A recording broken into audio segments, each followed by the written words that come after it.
Well, I rarely talk about the 19th century on my channel, so I thought, well, I'll look a bit into the rifle and railroad revolution of the 19th century. Now, in the beginning of the 19th century and up to the middle, we still have a rifle with muzzle loading. So you load in the front, which means you have a slow rate of fire, you have low range, and the shots are quite inaccurate.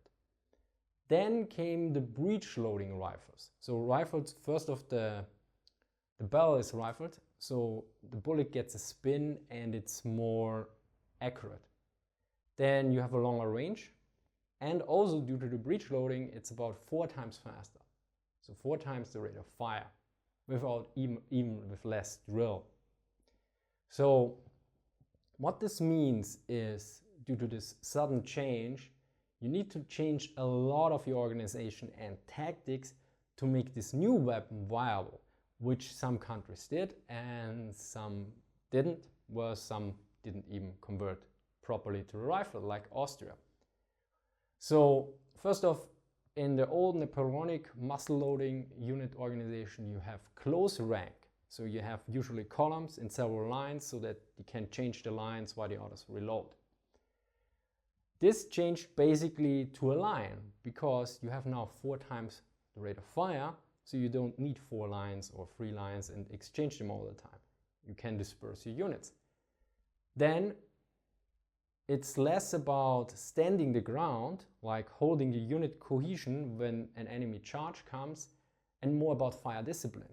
Because since you have now 4 times the rate of fire, you need to take more care with your ammunition, which wasn't really an issue that much before because, well, it took ages to reload anyway. And additionally, the drill usually for reloading and holding position and everything, this close control the officers had to have on their units was basically loosened and was to a certain degree replaced by more training in marksmanship. Because now the shots were accurate enough and the ranges were farther, so marksmanship actually was way more important. In the Napoleonic times, rifled weapons were always used, rifles, but they were, due to the very slow reload time, only used for specialist units. But now the rifle was for everyone, basically for the line infantry and not for some special units. So, and if any of those changes were not performed properly, then you had some, let's say, friction, and this also meant you had to adapt the training, besides only giving them new rifles, and also adapt how the officers acted with their units and the organization. And in the whole change, there was basically, since the rifle had more firepower, the infantry charge, basically shock tactics, fall out of favor, mainly because on the tactical level, the defense got so much stronger. Now, the other thing was, of course, railway, which is basically more on the operational level, and it favored the offense on a more, because you could faster mobilize, you could create concentration of troops, and you could cooperate more armies together. So basically you have more force in a short amount of time, and thus you can deploy on a greater scale, on a greater amount of space. So in a certain way, I think the Prussians mobilized in 5 months about that what Napoleon mobilized in several years, to give you some indication of the differences. So in a few months, what was done beforehand in several years. And additionally, the movement was way faster, 6 to 10 times faster you could march an army or move an army. And besides that, the army was also basically well rested when it arrived. And of course, the railway also improved the logistics majorly, so you could support more troops and you could move them faster. One major problem, of course, was that railway production, or laying the rails and everything, was quite expensive, and the state back then probably took less taxes, I assume, didn't have as much money. So there needed to be some cooperation between the private sector and, let's call it, the public sector. Don't know if these terms are really appropriate in that kind, but you know what I mean. And there's also a lot of development going on. For instance, in 1859, the French and the Austrians fought against each other, and they deployed with rails, with trains and everything, the problem is there was basically a lot of chaos. So at the end of the railway, the railhead, there was basically chaos, and they couldn't properly use the speed with which they deployed on the operational scale for combat. So there was more of a chaos. And here's where the Prussians come in, because they had the general staff. I mean, the general staff was an idea from Austria, I think, originally, but not really well developed there, and the Prussians put it to the top. And this is where also a different kind of soldier or officer comes in, with a more focus on technical aspects, on complex issues, less on bravery or dash or something, more on a technological side, technical calculating, planning, surveying and organizing. For instance, they surveyed all the different railway lines in their country, and also probably in some other countries as well. How much capacity could they do? What bridges could you use, and everything else, so that they had a plan. And a lot of also went down to scheduling, how the troop movements and how to coordinate and everything. And this is quite complicated, and you need to do this beforehand. Whereas, for instance, as far as I know, the Austrian general staff even sometimes failed in providing proper maps. So this is quite the thing. If you have a general staff, he should do excellent work. And which is in a way married to the railroad is the telegraph. Now, originally they were basically, the telegraph lines were next to railway lines because, well, it was kind of practical. But one soon realized you actually need this, because the railway is so fast that you can't come up with courier for communication anymore, or it's not as efficient. So to a certain degree, although when it was practical in the beginning, it basically was necessary later on. And here's the thing: on the tactical side, the telegraph was too fragile. So on the tactical side, you couldn't use it, but on the operational side, you could use it.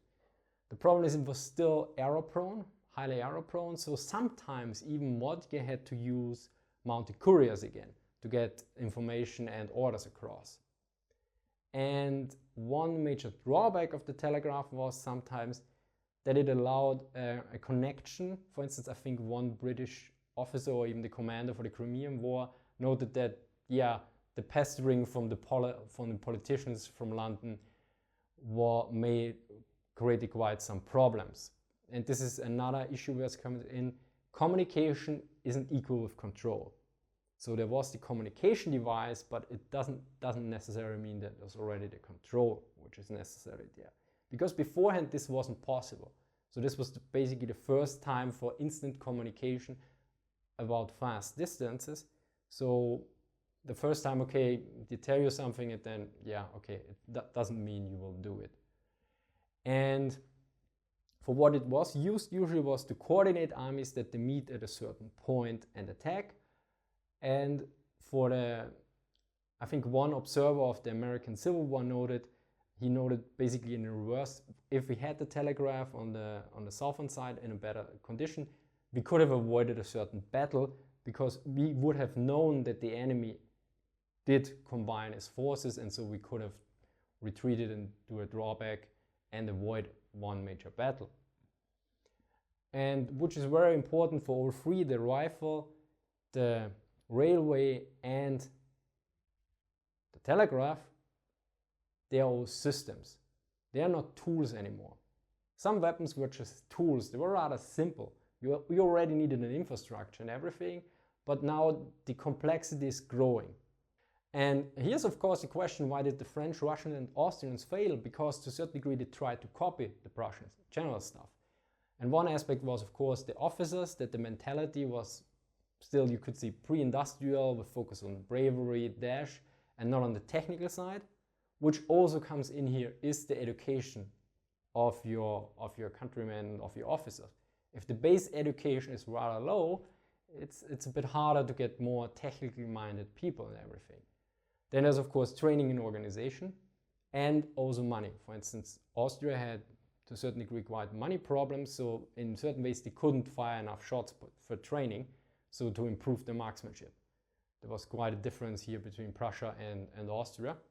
But for instance, the French didn't have the money problem in this case. Now some of you already probably might think about the First and the Second World War and the similarities here to this topic. So basically you had the tank and the aircraft in the First World War, but they were not deployed in this effective way like in the Second World War, which was to some terms due to doctrine, sometimes also organization, but also due to the radio, to the lack of radio or lack of proper radios in various aspects. And this is the general theme you have in history and also in military history, of course, that technology, how to proper use it. You need your doctrine, you need to change mentality, you need to change education, you need to change training. There are several factors you need to have to adapt that you can most effectively use one technology, be it military or civilian technology, and that it takes certain years to finally grasp one technology and use it in its full potential. Now, if you want to learn more about the Iron Cross, be sure to check out this video on my main channel, or if you want to learn more about panzer tactics, be sure to check out this video. As always, sources in the description. Thank you for watching and see you next time.